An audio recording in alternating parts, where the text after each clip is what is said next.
In this episode of the Awaken podcast, we're going deep on all things to do with your self-expression. In a world where so many of us are struggling to find our place with who we want to be, how we want to express ourselves, there's so much noise out there, and sometimes it can feel overwhelming and we just end up shutting down or hiding.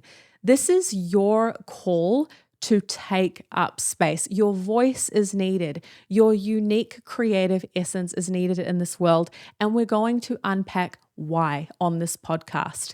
This conversation is going to span the depths of our journey to become freely expressed, including how trauma and difficult defining moments can lead to hiding and shutting down your voice, how you can work through that and find tools like somatic therapy, breathwork, meditation, and finding like-minded community to help you to unlock and be who you truly are so that you can live with purpose and have more fun. Let's get into it. Welcome to the Awaken podcast, where we share practical spirituality for modern living. Join us as we dive deep into conversations about healing and transformation. Let's go. It's time. It's time. Here we are. Here we are. Got our cacaos. We're ready to dive in. All right. If you want to join us, we love to take a moment to set an intention before we begin the conversation. We have cacao today, so you might have a tea or a cacao or a matcha or something else, maybe a coffee or a water. Join us. Let's take a breath. Closing down your eyes, taking a nice deep breath in through your nose and out through your mouth.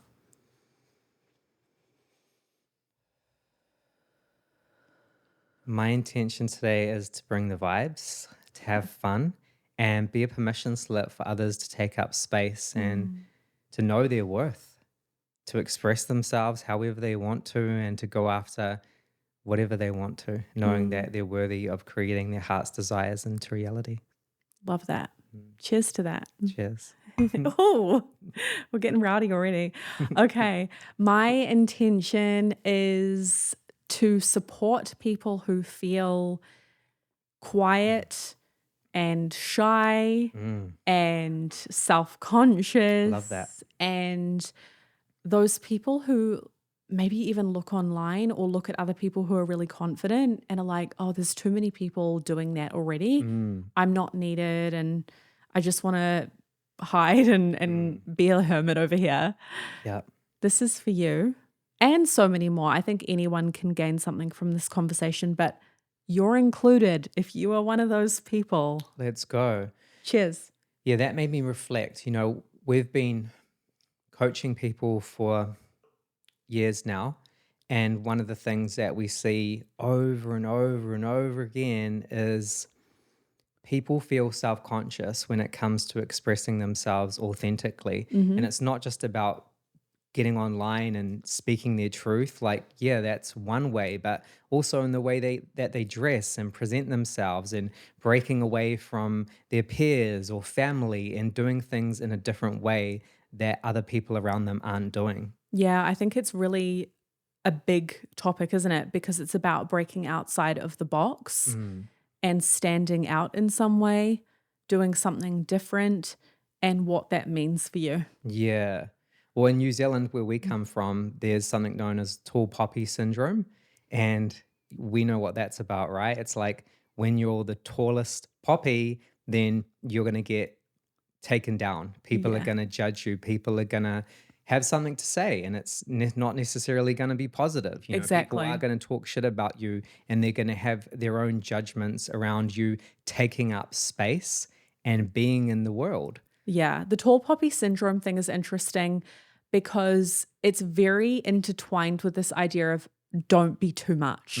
Like if you're too much, if you're too shiny, if you're too loud, if you're too opinionated or expressed, yeah, then there's something wrong. Yeah, it's like take up space, but don't take up too much space. Yeah. Be confident, but don't be too confident. Be successful, but don't be too successful. Yeah. Be pretty or sexy, but not too pretty or sexy. Yeah. Because otherwise Yeah. You'll get And hated that's just on. not a New Zealand thing, right? I can think of all the small towns throughout the United States where people have had to overcome adversity and smallness. And Europe, the UK, I think mm, it's honestly everywhere to a degree, but there are definitely exceptions and there are huge differences. For example, us being in LA right now, and we'll talk about that in our experience because I think it's pretty interesting to mm, see how we've evolved and what has led us here and what we loved about LA. mm, I think it's funny too that some people do hate on LA for this very reason. I get it. When you're in a place where being too much is frowned upon, a place like LA drives judgments like, oh, it's so superficial, it's so Mm, fake, and on and on. You know, mm. we know the judgments about Hollywood. Totally, and I get it because it's all valid, Yeah. but And it's just one part of it, it's one aspect right? of It's it. not the whole. Totally, and it's not why we love it. Yeah. We love it And for different reasons. so with that, I think there are other judgments that come with taking up space and expressing yourself that people are confronting and really being shut down by. It's like a preventative measure. Don't get rejected. Don't get cast out of the tribe, the group, culture. Mm, Don't be one of those people that stands out too much. And I think one of the things that I recall from living in New Zealand is a lot of judgment about wealth. mm, And if you have a lot of money, then there's those stories that come up like wealthy people are selfish. People who have a lot of money are egotistical, greedy. they're greedy, they're materialistic, they don't help others, they're a problem in our society, they pollute the earth. So many different judgments, right? And then there are things like if you care about your appearance too much, suppose, quote unquote, too much, Mm, you are vain, you're mm. materialistic. And growing up, I remember feeling very aware of all of that. And I was very actively tempering my expression in order to avoid being judged. You mean like you were shrinking? Yeah. Like you And weren't fully expressing yourself? no, not at all. And I Mm, remember many, many moments where I wanted to say a certain thing or be a type of way. mm. And then I was like, wait, don't do that. Yeah. Because if you do, they'll misunderstand you, they'll judge you, they'll laugh at you, you'll be humiliated, and you might even be cast out of the group. Yeah, I resonate with that too. Not so much in the way that I was dressing or like expressing myself outwardly, but more in speaking, like not authentically expressing myself, not sharing my thoughts or my opinions because I was afraid to be judged or rejected. Growing up, that was a big thing for me. And let's get a little bit more specific for a moment. So, for you, what were you afraid of with speaking up? Like you said, judgment, but what were the judgments that you were personally afraid of? I think I was just shy and I didn't feel confident. So if I had an idea, I already thought that I was weird. I already judged myself. So I didn't want to like put it out there because I didn't want other people to judge me because I was already judging myself. Yeah. I just didn't have the confidence to express myself authentically. Mm. So that was something I had to grow into over time. Exactly. And I think a part of this is realizing where we're not the authority in our own lives. And I know for me that when I'm feeling afraid of judgment, I'm giving someone else power or authority to define my value, my worth, whether I belong or not. Mm, And I think that's been a big part of setting myself free too. So for everyone listening, just considering for a moment that when you hold back and you anticipate being judged or rejected, you're giving someone else authority to define your value or your lovability or your acceptability mm. in some way. And it's pretty powerful to become aware of that and Yeah. just question it. Well, I think one of the ways that we're aware that it manifests for people, because we've been coaching for so long now, is people wanting to speak up online and share about a certain topic that they're interested in. Maybe it's something they're studying, something they're working towards. maybe it's something they have a lot of knowledge in, but they don't want to put themselves out there because they're afraid of judgment, or they're afraid of, what it will mean if they put themselves out there online and they show up. And there's a lot of people that really struggle with that, who are amazing, who have so much to share, but yet they're holding themselves back. Okay, this is a really good thing for us to get into a bit more and unpack. I have had a lot of DMs from people over the last few years asking us to tell more of our story about how we came into being so free and authentic in who we are now, and to kind of go back a bit and go, okay, well, how did you gradually come out of your shell? We've spoken about how we were afraid of judgment, how we're from New Zealand, which is basically like a farm island. Small town. Yeah, vibes. very small. And a lot of people never leave New Zealand. They grow up in one city, they stay there, they raise families there, and then multi-generationally, it's all people being there. And one of the things that I remember we did when we got together was we started to vibe in our own kind of wavelength. It was like you were as weird as me, and that was a permission slip for us to be more real and express more of our quirky ideas and imagination and things that we were interested in, and even start to explore, okay, well, what do we actually want for our lives, and where do we want to go, even if no one around us wants that? Yeah, we were also into like culture and fashion, but not necessarily in a mainstream way.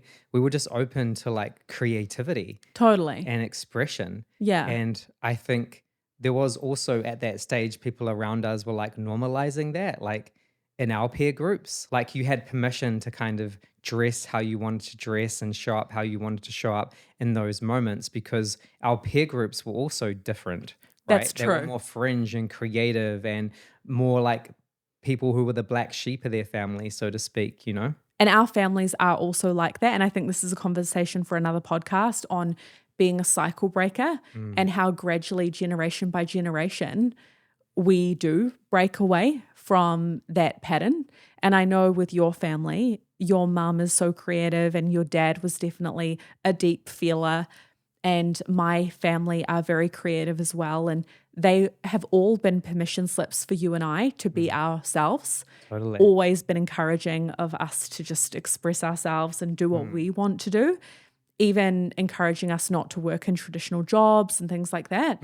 So that was a huge blessing. And then I think we took it a step further Yeah, well, I to think go and do that thing. totally. Even though we felt free to dress how we wanted to dress and show up how we wanted to show up in New Zealand, it was still limited to the circles that we were in and how people were expressing themselves. And Yeah. as we know, human beings are master imitators. So we like to imitate the people around us, and we don't really break outside of that box. Right. Like it was relatively creative, but everyone was doing the similar types of creative expression in Exactly. that box. Yeah.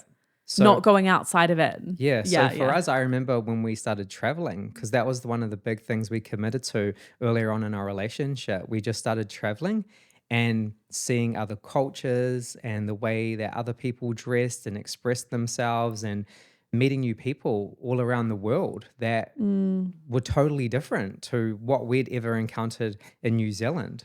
Like I That was so recall fun. moments when we went to Japan for the first time, and being in Harajuku, and just everyone dressing however they wanted to dress and expressing themselves in ways that I had never personally seen before. And to me, that was really like mind altering and mind opening. It was.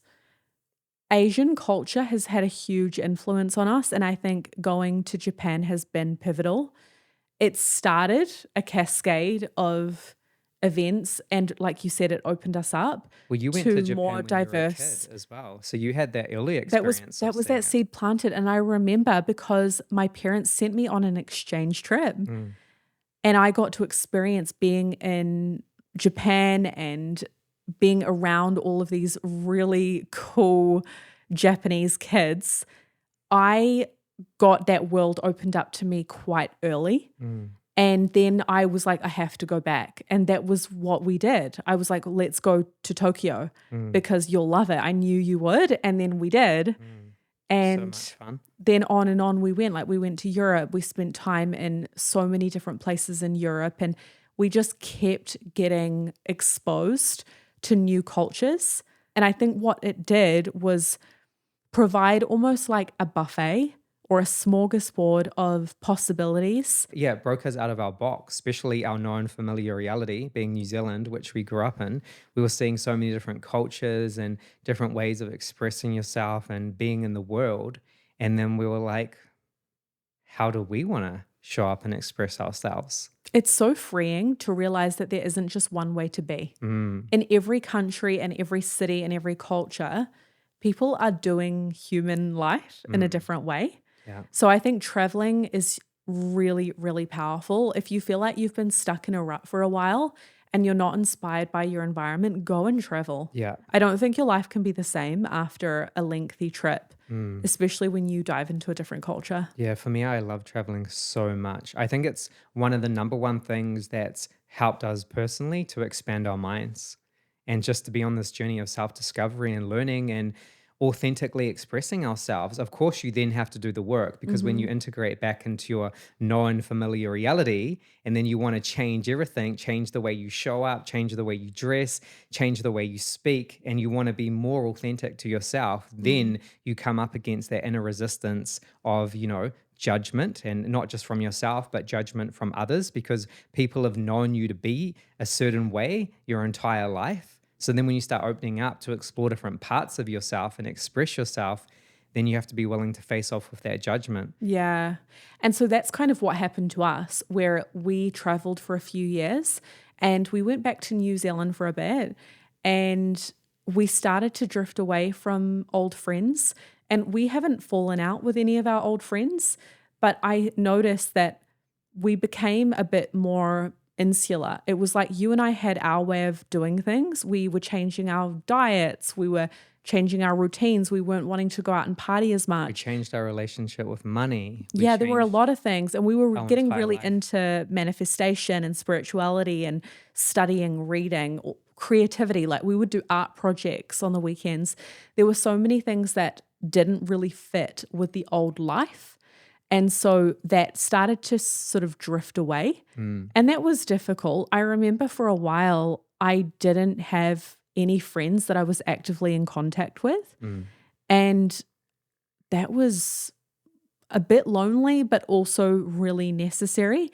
And sometimes people will ask me, how did you get to this point and change up your friendships specifically? Because that's such a huge part of how we feel like we're safe in the world. And when you start to change and it's not met with ease and flow, it doesn't even need to be that there's conflict. It could just be that the vibes aren't really naturally inspiring you anymore. You're like, we do different things. We've Mm. got different interests now. And how do you deal with that? And so we're fortunate because we did have each other. Yeah, and we were traveling so much too. We just Yeah. decided that we wanted to travel. We were And we met traveling a for lot of people. 10 years on the road. We lived out of different Airbnbs and we were just moving around and seeing the Fully world and nomadic. growing and learning and evolving. And I think that whole journey has got us to this point in time now. Hmm. So when we moved to the United States, then I think that's where everything started to shift for us again. Because in the United States, there's so many people that are playing the game of life to the full extent. Like they are the main character in their own reality. Hmm. And that's the only way I could describe it. I think Bali had a bit of that too in the spiritual community Mm, that we tapped into. There was a lot of nomads, a lot of entrepreneurs out there, mm, and we lived in Bali for a bit.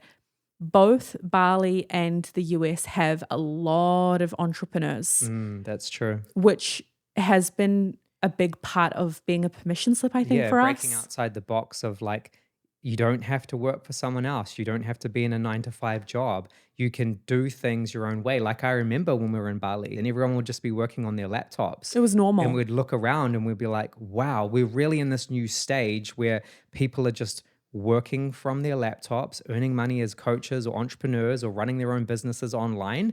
And there's so many people doing it. Mm. And that was revolutionary for us at the time. Like you had already stepped into coaching and you were already making money online, and I was just starting that journey. But just to see it so normalized around us was like, okay, another permission slip for us to be able to know that we can do this. It really was. That's a big reminder for everyone listening too.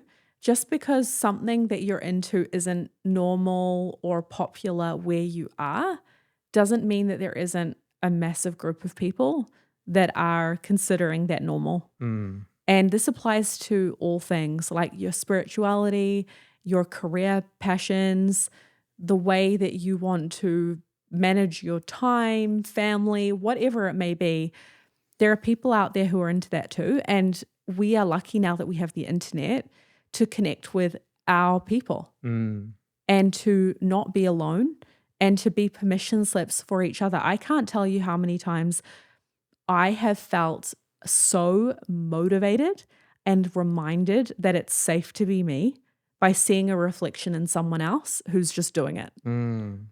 Do I you love, feel that? yeah, I love that. I love seeing other people like just taking up space and speaking their truth and leaning into their message and dressing however they want to dress and just being authentically themselves. Mm-hmm. To me, it is. It's like amazing and it's awesome. And I don't take it for granted because for us, I also know how hard we've had to work at that. Like I spoke about, in some regard, it was easy to express ourselves growing up in New Zealand, but it was in a limited way. Mm. When we started growing, evolving, and expanding, then we didn't really fit into New Zealand anymore. There was that tall poppy syndrome where we had become something different. We had created a reality for ourselves that wasn't normal.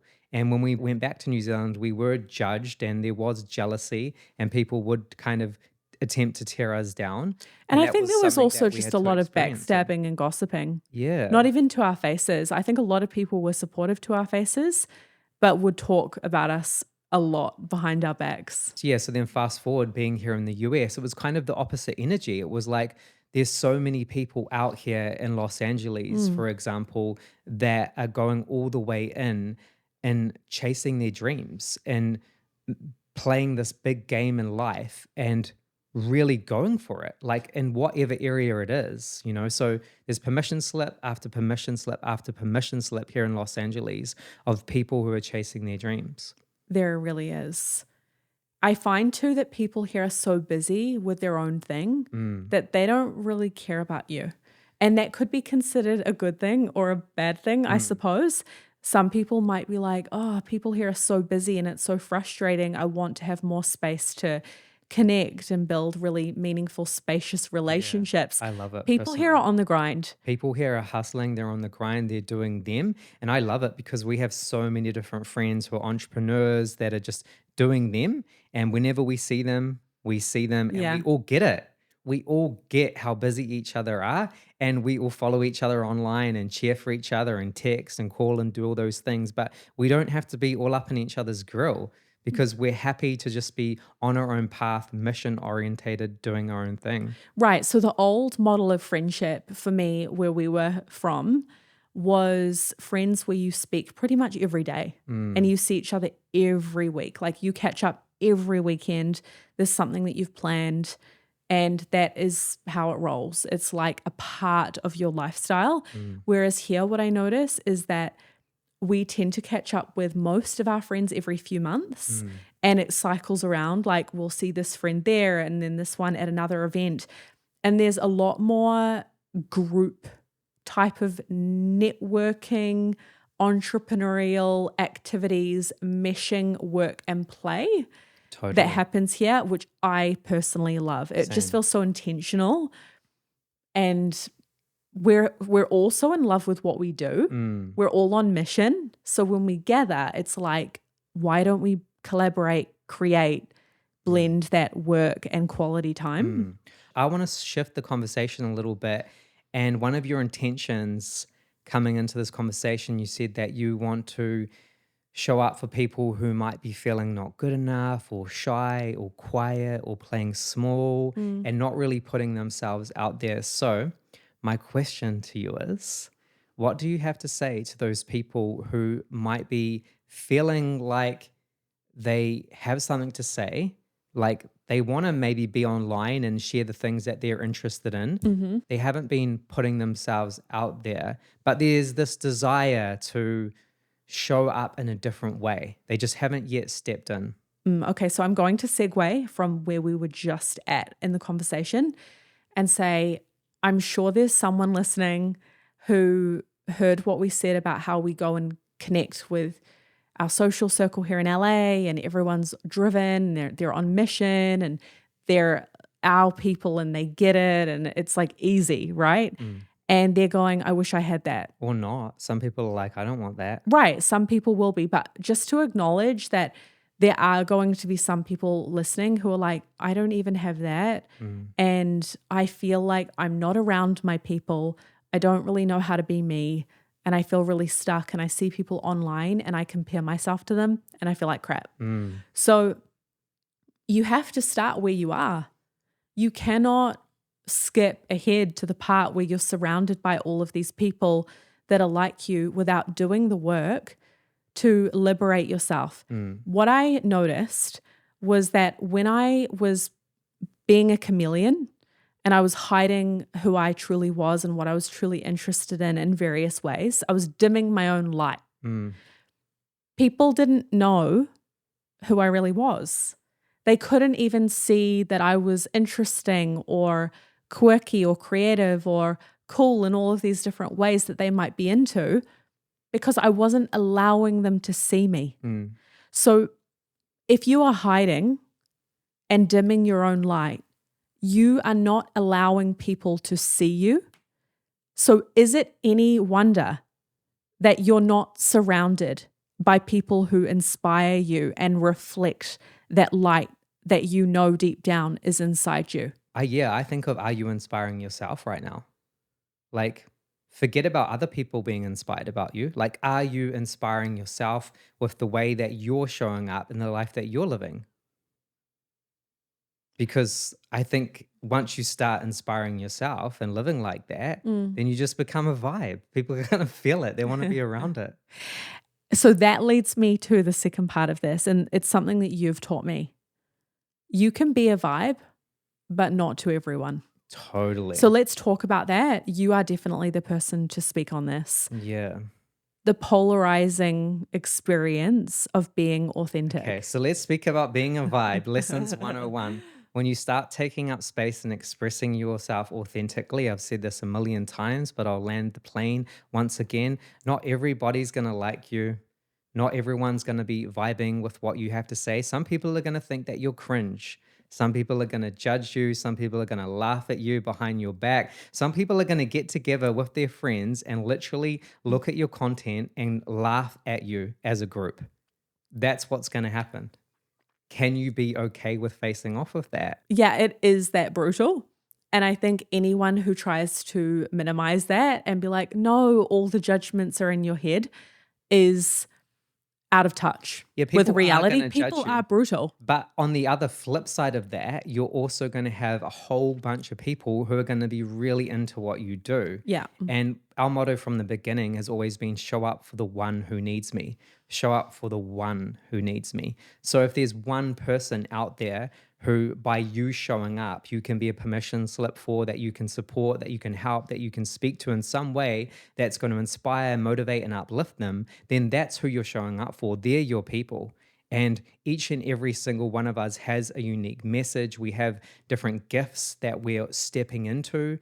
We have a voice. We have things that we're interested and passionate about, the things that we want to talk about. And by you leaning in and speaking about those things, even if there's a subset of people that are going to judge you and talk ish about you, it doesn't matter because you're not doing it for them. It's not about getting outside validation. This is about showing up for the people who really need that message. Like you could change someone's day. You could literally change someone's life by showing up authentically and being a permission slip of authenticity and speaking about whatever you're passionate about. And this isn't just speaking.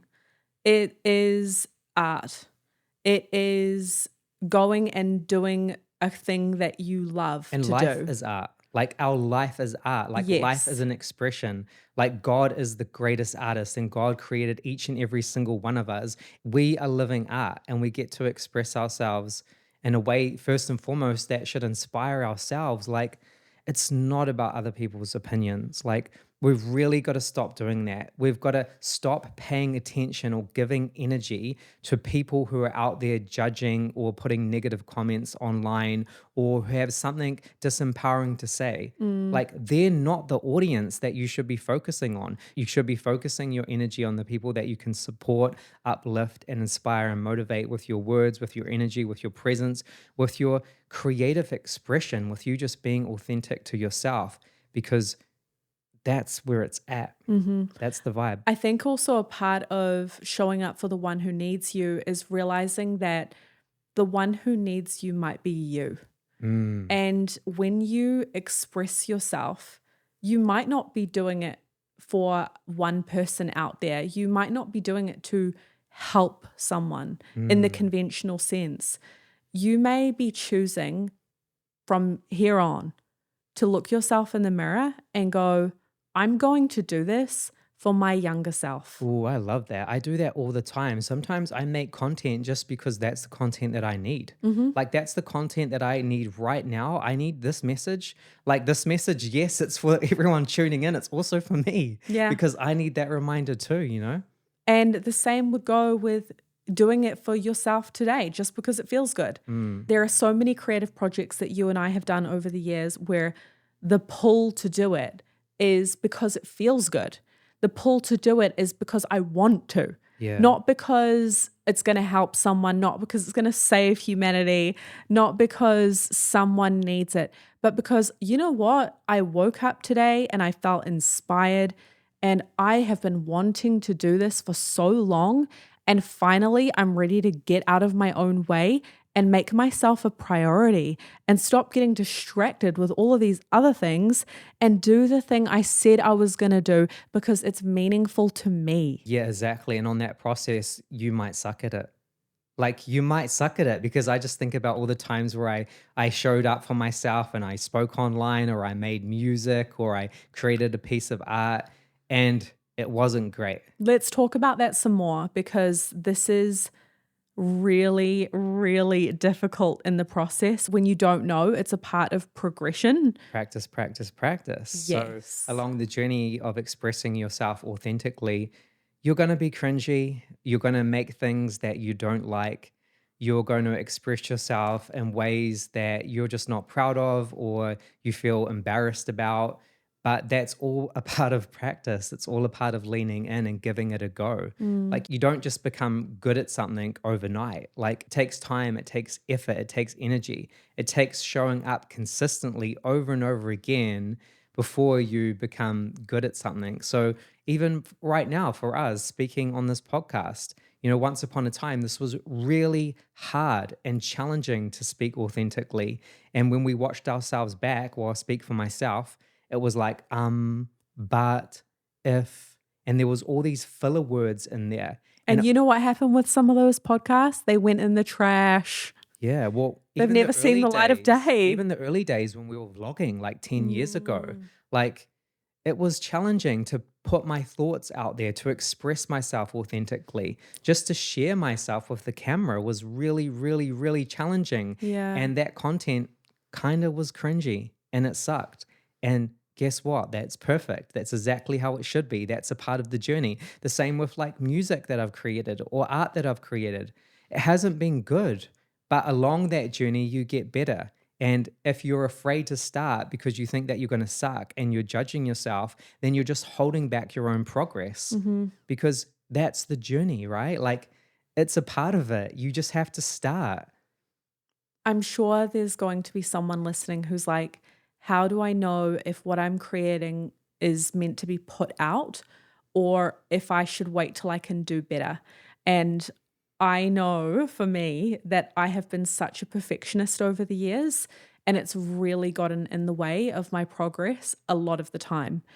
And I've had to learn that sometimes done is better than perfect. Mm, And the first iteration is necessary to be put out into the world so that I can grow and learn and start to connect in the world.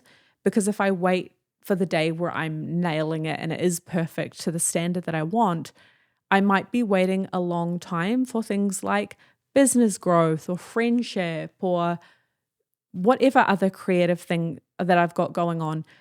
Sometimes you just have to accept that even though it's subpar, it's good enough and it's the best you can do in that moment. Exactly. If it's the best that you can do in that moment, and you know that this is the best that you've got, then put it out. Yeah. Put it out because you're going to improve, you're going to get better, but don't hold yourself back And it's a because part of the story. it's a part of the journey. Mhm. Exactly. And one day you're going to look back and you're going to see all of the progress that you've made, and you're going to be able to celebrate yourself knowing that this was your starting point and look where you are now. Mm. We met a guy at an event recently and we had a chat with him after, and we said to him that he was a really great speaker because he had gotten on the mic and shared a bit. And he said to us, yeah, it's from all of the hours that I've spent speaking to my phone with Mm, no one else around and just letting it out. mm, And from hours and hours and hours of doing that, now I can get on a microphone confidently and I can talk mm, and I can piece together my words in an articulate way. And that really stood out to me when he said that, because it is all of those courageous moments of being willing to have a go. And I know we've got another friend of ours, and years back, he said to us, how do you go on social media and talk? When I look at the screen, my thoughts get scrambled. I can't piece together coherent sentences and land the plane on what I'm trying to say. And we just said, just start recording videos of yourself yeah. and you'll get better. And Yes. what do you Watch them know? back He's too. great now. He Yeah. talks online all the time. Yeah, when you record yourself and watch it back, then you grow through that process. Hmm. I still pick up the phone to this day and I go to do a message and I stumble, it doesn't come out right. I'm like, no, I need to start again. I shouldn't say that like that, or I can say things better, so I start again. Like that's just a part of the process of creating content. Hmm. Or like I think about like a photographer taking a photo. You don't just take just one good photo and that's the photo you use. You take a lot of photos, and maybe out of those photos, there's a bunch that are not good at all, but there's a few that are great. And you're like, those are the photos that I'm going to post. And then everyone sees those photos. They didn't see all the other photos that you took that weren't actually good. And it's the same when you're creating content. People see the finished piece of content. They don't see all the hours that you put in, the outtakes, the things that went wrong, the bloopers, So you true. know? Yeah.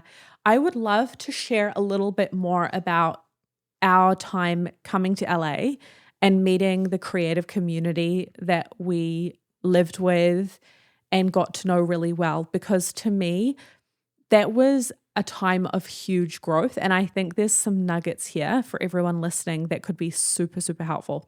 So, as you've touched on with social media and expression, there is this process, right, that goes into creating a really great piece of content a lot of the time. Mm, And while this is not a social media masterclass, I think it's a good example of how we refine our ability to confidently express ourselves and learn things along the way. So when we moved to LA, I remember we moved into that content house. So we moved into a big house with a group of content creators. And I'm talking about people who were influencers on YouTube and photographers. Instagram, and yeah, photographers, videographers, and so on. And they were vlogging and they were doing it every day as their full-time job. And we weren't doing that, but we'd gotten connected with them through another friend. It was like a friend of a friend type of situation. And at that stage, I remember we were so used to living by ourselves in our own little happy bubble. And we're thinking, well, that's what adults do. You know, you live in your own place and that's fine. We're a couple, we do our thing. And I remember our friend saying, you should just give it a chance and move in with everyone. Mm. I know that you're not used to having roommates at this stage, but do it. And we were You making won't regret content. it.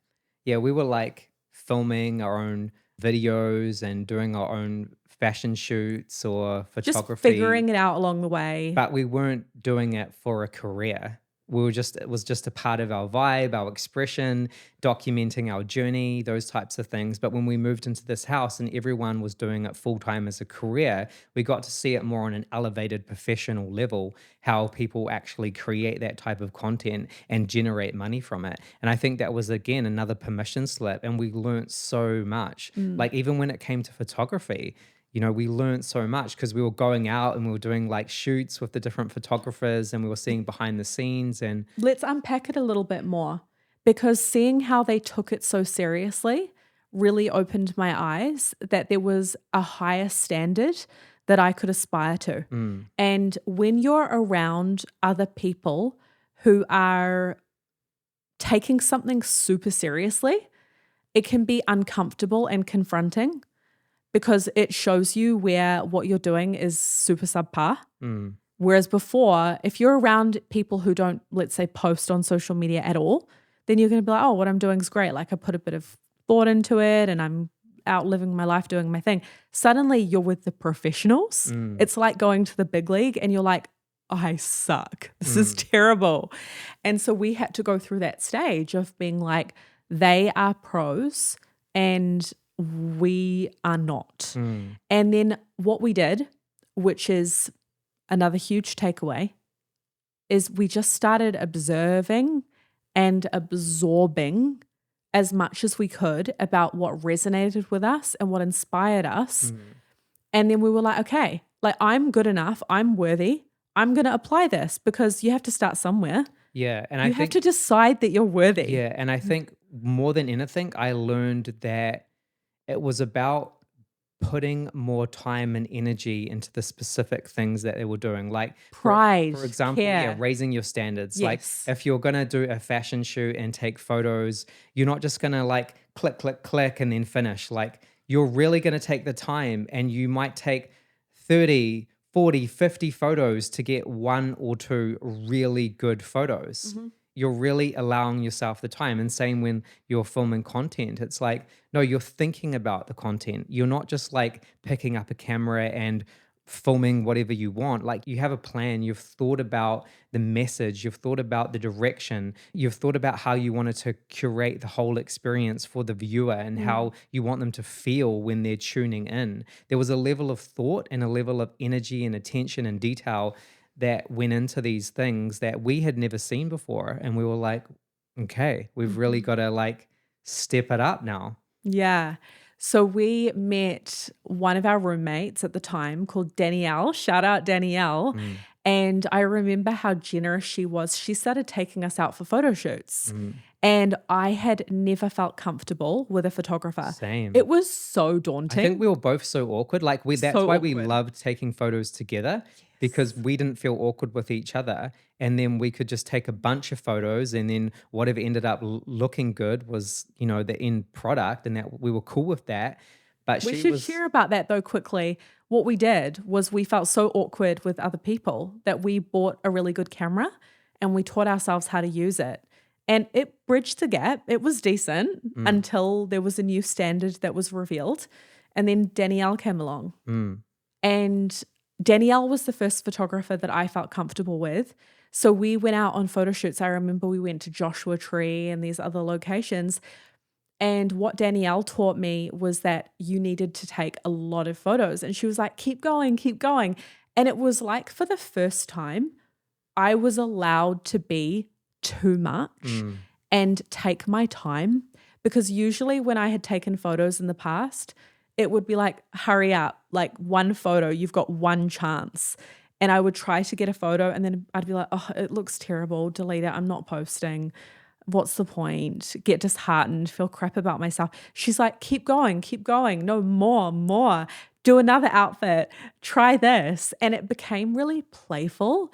And because of that positive energy, I developed a new relationship with that experience of expressing myself. And I started to get excited to create content. And I started to see these photo shoots as like an event, like a hobby, fun, artistic event. And we started getting more excited about it.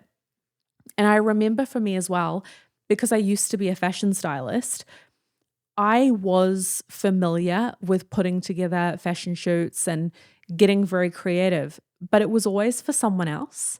Like the model was the muse, and I never felt before then like I was worthy to be the muse. Mm. So, this is where I wanted to again just bring up that when it comes to taking up space and expressing yourself, you have to choose to believe that you are worthy and you're important and you get to be in that main character energy. And it might feel really bold and over the top initially, but you can get used to it and it Mm. can become really light and fun.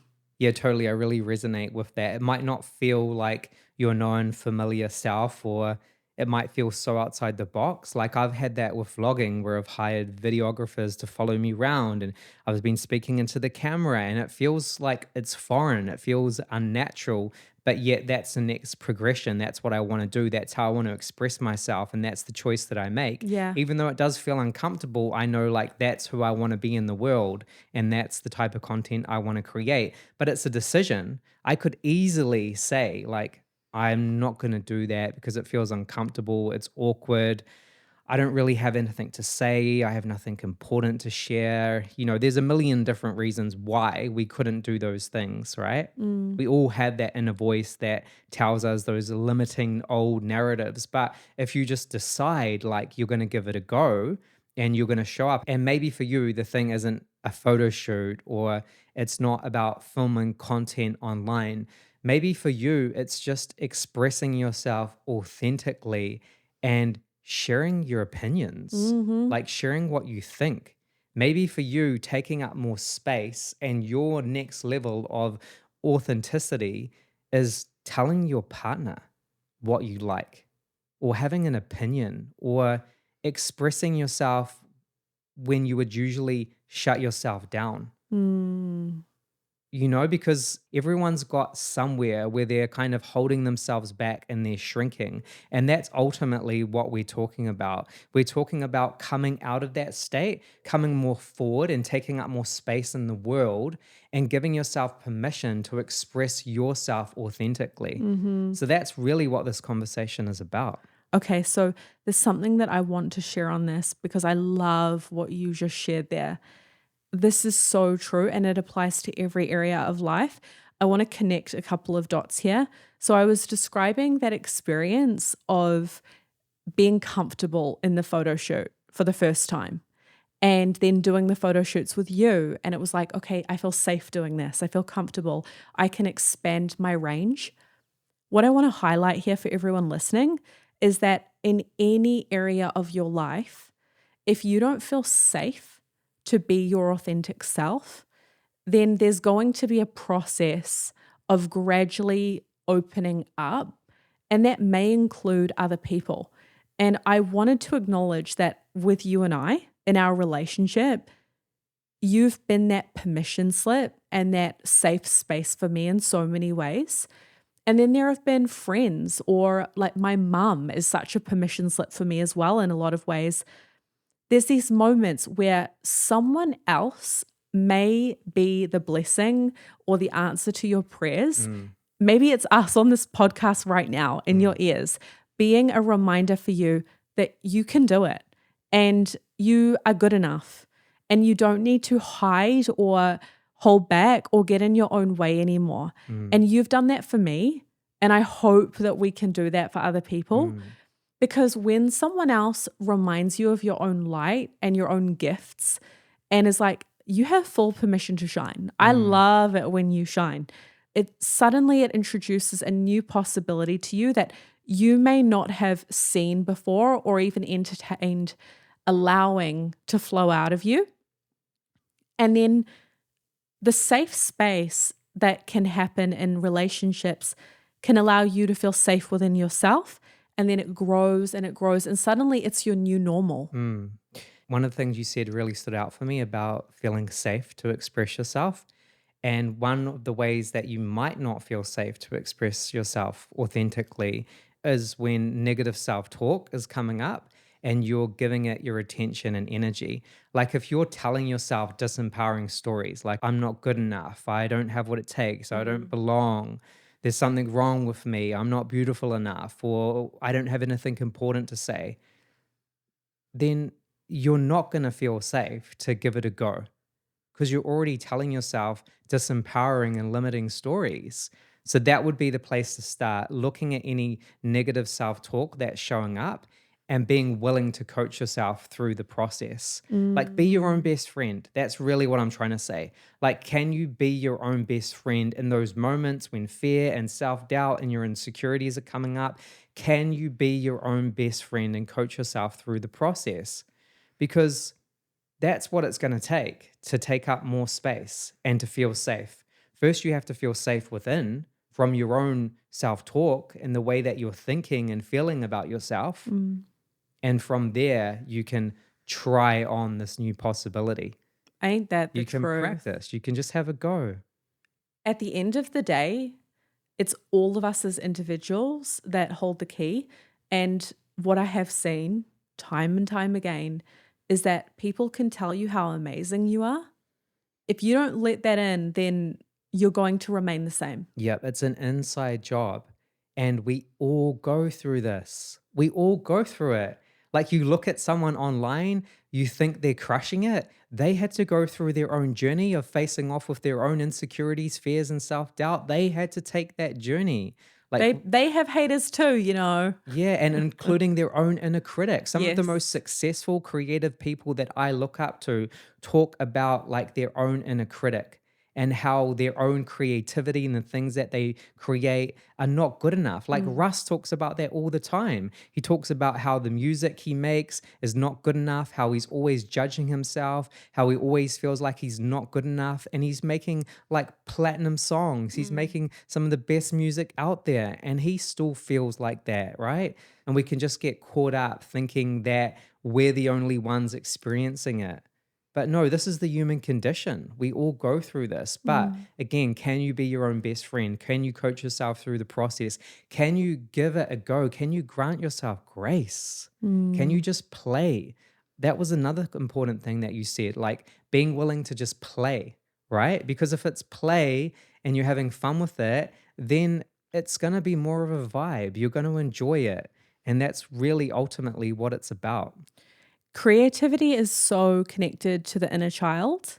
And if you grew up and you felt like you had to grow up really fast, or you were the responsible one in your household, the caretaker, the fixer, you had to spend a lot of time alone. Like, there's so many different ways our childhoods can go where we can become really serious and self-conscious, and we miss out on that lightness and playfulness, and we carry that into adulthood, and then we don't let ourselves play. And I think that when we unlock more of that playful inner child aspect of ourselves and we make our expression a part of the fun, it flows a whole lot more freely. If anyone is wondering why they feel creatively stuck or in that writer's block or artistic block, if you like, I think a great place to start is make it more fun. Mm, And a book that really helped both of us is The Artist's Way by Julia Cameron. love that book. One of the things that she speaks about in that book that we do is artist dates. Mm, And so it will be one day a week that you commit to doing something for your inner artist. And it could be for your inner child as well. And it's mm. purely for fun to creatively express yourself. And it's about taking away that rigidity that you have in that relationship and not being so stiff and letting it be romanticized and beautiful and something that you look forward to again without the pressure attached to it. Yeah, I love that you brought in the artist's way and also the inner child. For me, that's exactly what it is. It's giving my inner child permission to play. Mm, Because as an adult, we can feel burdened. We can feel like so serious. We can judge ourselves. We can have all those limited beliefs of not feeling good enough or not feeling worthy or whatever. But really, when we're doing that, we're suppressing our inner child's ability to express itself. Well, if we imagine that we are all parents to our inner children, Mm, what kind of parent are you being to your innocent, creative self? mm, And sometimes I catch myself and I'm like, you're being a really mean strict mum, Mm. like really boring, really serious. There's no time for play. Mm. And it's all about results Mm. and performance. And that is so stressful for my inner child. And she's like, I would really love it if I could just feel safe to make mistakes and not have it be about how good it is. Mm. I'd really love it if you stop judging me and just let me explore life a bit. Love that. That's so powerful as a reflection. So, everyone tuning into this, how have you been treating your inner child? Have you even thought about your inner child? Maybe you've abandoned your inner child and you actually need to spend some time reflecting and connecting with your inner child and what that part of you needs. And it might require a little bit of a kind of rehab, repair of the relationship for a while before you get into more of the purposeful side of self expression.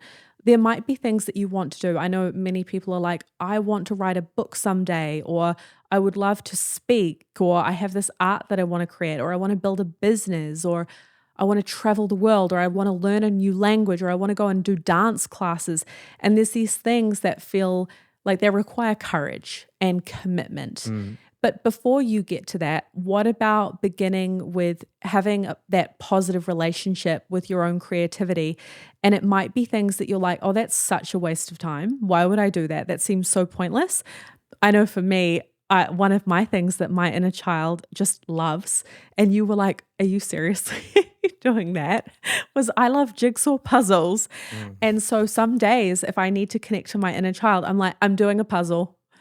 And there is no point to it because when I finish that puzzle, I break it apart and it goes back in the box and it's Mm. like nothing happened. But it's therapeutic for Mm. me. And it's about reminding myself that I don't need to be on all the time. And some things are just about doing it because it feels good and inspiring and natural. It's not about getting a result. Yeah. Mm. Okay, so a little tangent here, but it's something that you brought up earlier. And it's actually in relationship to our own self expression and our connection to our bodies. Mm. You spoke about it a little bit. I want to speak about it a little bit more because it's all connected, baby. And that is how you feel in your own body Mm. and the importance of doing somatic work Mm. and learning to know what your body wants and needs, and then being able to speak that when you need to. Mm. This applies to everything, and we work with a lot of clients on these topics. For example, asking for what you want in sex, in Mm. bed, in romantic relationship with intimacy, Mm. foreplay. Another part of it is knowing your own body and what you need in terms of food, nutrition, sleep, Mm. rest. And then another part of it is knowing your needs with things like exercise and then having a connection to who you want to be as an archetype in the world. And that would be things like, what clothes do I feel good in? What colors do I feel good in? Mm. How do I feel in my body and how I'm expressing myself as a character in the world? Feeling safe in your body and then feeling safe to express that in front of other people Mm. is huge. And I would love for you to talk about the somatic aspect of it with the Mm. work that we do, because I think that this could help a lot of people. Yeah, well, I think for me, the first thing that comes up is the inner child work, like reparenting and being your own parent. So, for example, it's like tuning into your inner child's needs and how your inner child wants to express itself. And if there's parts of you that have felt shut down from past experiences, like if you've been through things where in that moment it wasn't safe to express yourself, or it wasn't safe to speak up or to use your voice, or maybe you felt embarrassed, you had a defining moment where someone had something negative to say about how you looked or the things that you did in the moment, and that caused you to shrink or to feel embarrassed or to feel like you were shutting yourself down. And the body remembers that. We know that it's the body that holds on to stress and tension and unexpressed emotions and memory from the past. So our body is literally holding on to these defining moments and things that we've been through that have shaped us into who we are. and they might be holding us back from being Mm. able to express ourselves. Because, like you said, if once upon a time it wasn't safe to express yourself or to take up space or to be vulnerable or to be authentic, then the somatic work can be really helpful because it enables you to go back to those times with the awareness and start to process the unexpressed emotions or memory from that time. You give yourself a space where the body can release it and let it go. Then it no longer defines your present moment and it no longer defines how you show up in the present. So that's one really powerful way that somatic work can help you to set yourself free Mm. from these past experiences that might have been more negative or limiting in nature. So, what we're talking about when we describe somatic work is tools like breath work. We have the Awaken Breathwork app and we have our events, and we go really deep into this type of work to basically retrace what are the roots, to find out what we've been holding on to and what the body is remembering and reacting to that Yeah. we may not even consciously be aware of. Most of the time, it's suppressed and it's unconscious, Mm. but it is showing up in the present moment in these limiting beliefs and these limiting behaviors and the way we express ourselves. If we're shrinking, if we don't feel safe to take up space, there's usually something in the past that we've been through that has shaped us into who we are. And it may be limiting you from being able to fully feel free in the present moment. So, And what that may look like is if you feel like you have a guard up, mm. if you notice that you find it difficult to really open up to people and be vulnerable or intimate or be seen in a messy and imperfect way. Or if you have a strong inner critic and it stops you from being able to take action in the world or do the things that you would ultimately want to do. It could also be that you people please and go along with what other people want rather than acknowledging and speaking up about what you want. Mm. There's so many ways that it shows up. I know everyone loves a story, so I thought maybe it would be cool for us to close out on a couple of examples of how we've personally seen the somatic work help us to trace back, Mm. to understand ourselves, why we've been playing small and Mm. hiding and maybe feeling disconnected from our own bodies, Mm. and how we've been able to free ourselves from that. You can start. Yeah, well, a big theme for me was not feeling good enough in my body, just not feeling enough, not feeling like I was worthy. I've spoken about that so much. With that came a lack of confidence. I would definitely shrink in social situations.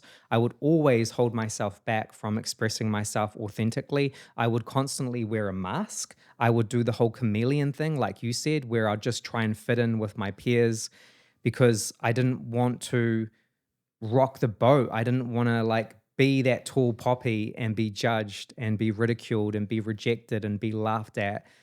And I know for you, a big part of struggling with your own inner critic, that self judgment and that inner voice of self hate, also led to emotional eating. And it was like a vicious cycle where you were struggling with emotions. You were unknowingly still grieving the passing of your father from when you were a kid, not knowing how to process those emotions, turning to food, then gaining weight, hating yourself for gaining weight, eating more, feeling disconnected from your body, hiding yourself in baggy clothes, feeling like you weren't who you wanted to be and you weren't living in the body that you wanted to be living in. Yeah, that was a massive part of my journey. And then for me, a big part of it was self acceptance and self love. So I've been practicing self love. And just for all the listeners out there, this is your reminder that self love is a daily practice. It Yes. doesn't matter where you're at in your life, self love is a daily practice. So I've been practicing self love consciously now for over 10 years. And what I mean by that is I'm really aware of my self talk. So I'm really aware that if negative self-talk comes up, if there's a part of me that doesn't feel worthy or enough or confident, then that's a part of me that needs my attention. That's a part of me that needs my love. And usually that part of me is an inner child part of me that just doesn't feel good enough. It needs to be validated and told that it is good enough. It needs for me to love on that part and give it exactly what it needs in the moment, which is usually a reminder of its worth. And once I remind myself of my worth, and then I feel that in my body and I take up space, then that gives me the confidence to go out there and be my authentic self. And the number one thing that helps me is getting out of my own way and showing up for the one that needs me. Mm. For me, it really does help me to think that the way I show up can support someone. Like it can be a permission slip for someone. It could brighten up someone's day. It could just shift something for someone in the way that they think, or it could provide another possibility, or just anything that could support someone. That really helps me to get out of my own way.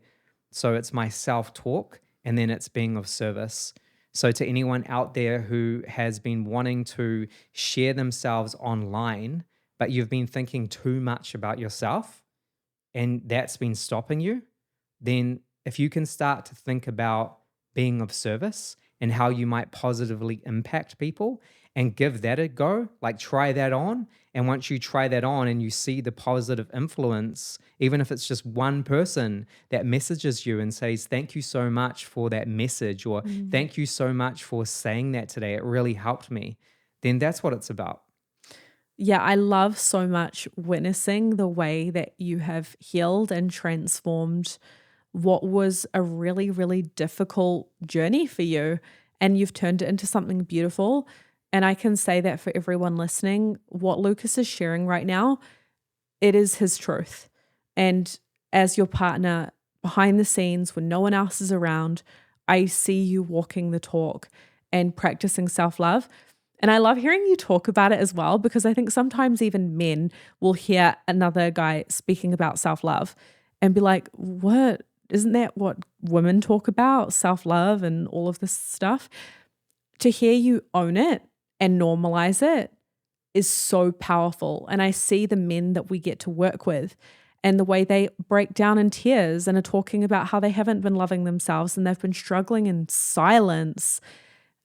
It's just so damn Yeah, you know important. what it is for me on the real?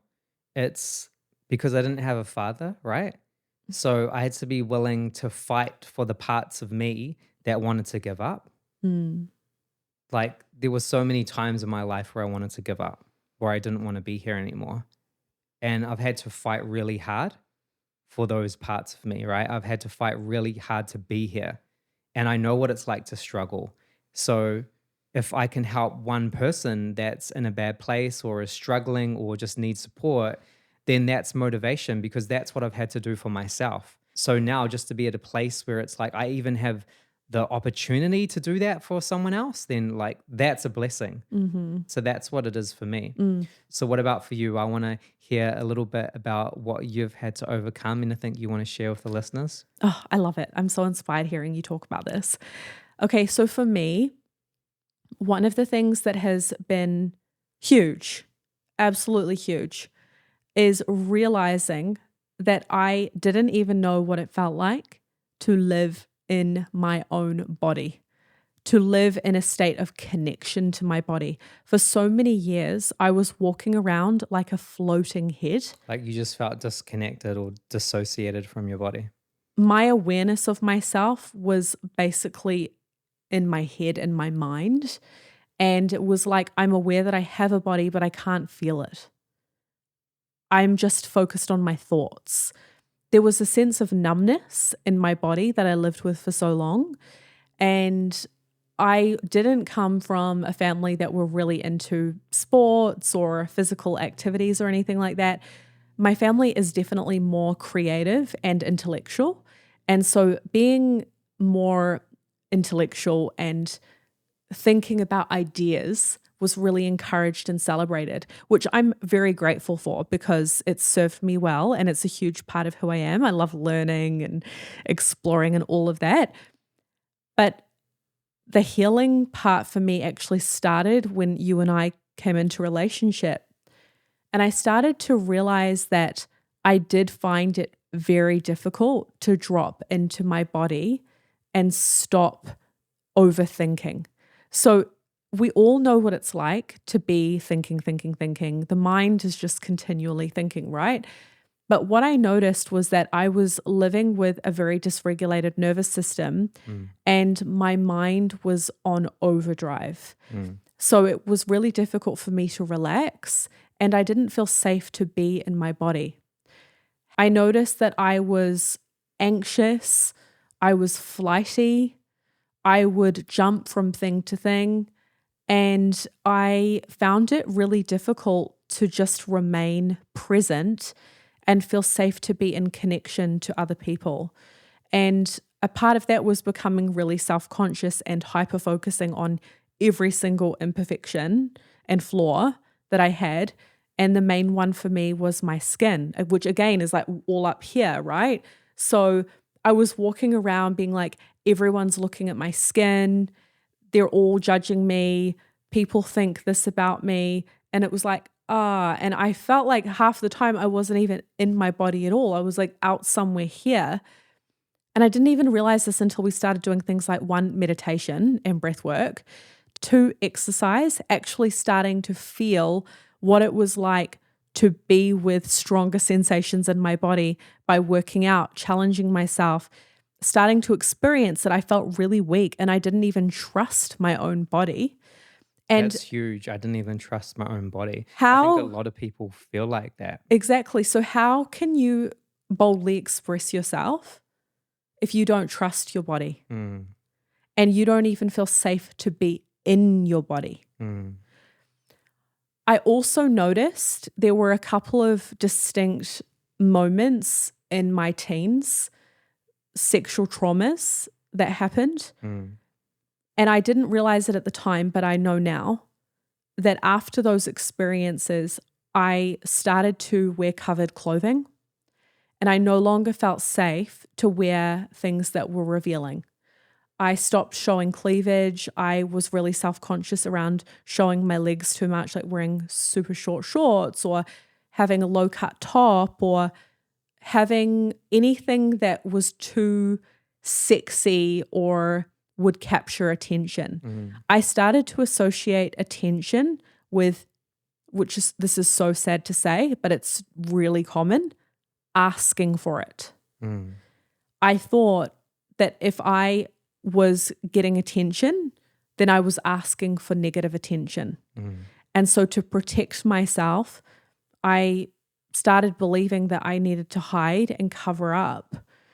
And again, I know a lot of women struggle with this and others, but things like walking down the street for me became a trigger of severe anxiety.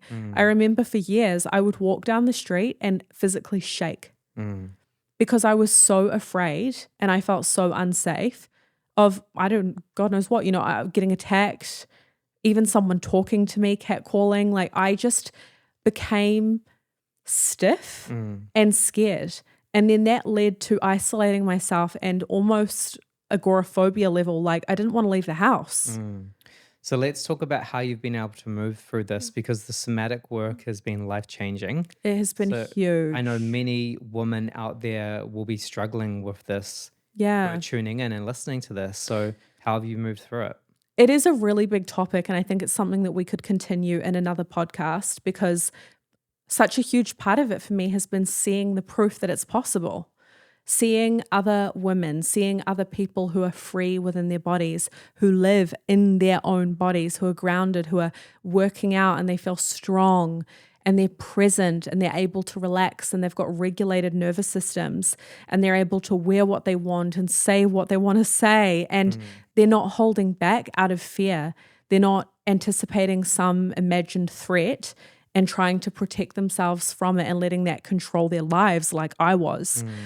So seeing the examples has been massive. Shout out to all the women out there who are being bosses and doing it. I love you. And I hope I can be that permission slip for others now. Yeah, speak to the listeners about the somatic piece, because there's probably women tuning in that have been through similar experiences but aren't yet at that stage where they can feel confident and safe to take up space yet. And then beyond knowing that it was possible, that was when the somatic work came in for me, and it was essential and it changed everything, because I started to realize, okay, yes, I have a blockage here. There's some things that my body is holding on to and is afraid of that I need to acknowledge and process and release. And something that we see a lot with our clients is that there are these things that are mysterious. They're like, I know that I'm holding on to it, but how do I access it? What is it? Do I go and do years of therapy? Do I get hypnotized? How do I find it? And breath work has been the thing that has helped me to find it, access it, process it, and release it. Because like you said, the body remembers. So when you are doing the breath work, like we know, you start to access that non-ordinary state of consciousness, and these things come up to the surface. And it can come up in the form of sensations like it did for me. Emotions, Memories. flashbacks, A lot of flashbacks of memories, and then the emotions that were linked to them. So I realized that there were times where I had experienced sexual assault, and I had told myself that that didn't happen. And through the breath work, I went back into it and I felt how I felt in my body. And instead of brushing it off like I had and been like, no, it just happened. Who cares? Let it go. I was like, that was not okay. That really upset me and I did not feel safe. And since then, I've been on guard and I lost trust through that experience. I lost my power. And so I was able to acknowledge that grief and the anger and be with it all and breathe through it all and take my power back. And then on the other side of those experiences, I felt more free and there was more creative energy there. And one thing that I want to leave everyone with before we wrap up this podcast is that for many of us, there is anger that we haven't allowed ourselves to feel, that we can process, and it can be turned into boundaries. It can be turned into passion. It can be turned into purpose, opinions, taking a stand for something. And many of us resist our anger and the ways that we felt hurt in the past. But if we can go to it and relate to it with curiosity about how it might become a gift and how we can alchemize it, it could turn into something really powerful and become fuel for purpose. So for me, my anger and my feelings of pain have become a source of motivation to serve more women, to speak about these things, to help highly sensitive people who feel like they're floating heads and aren't in their bodies, to help people like what you've gone through, with body image issues and just feeling not good enough. Like it fires me up, and I know it fires you up too.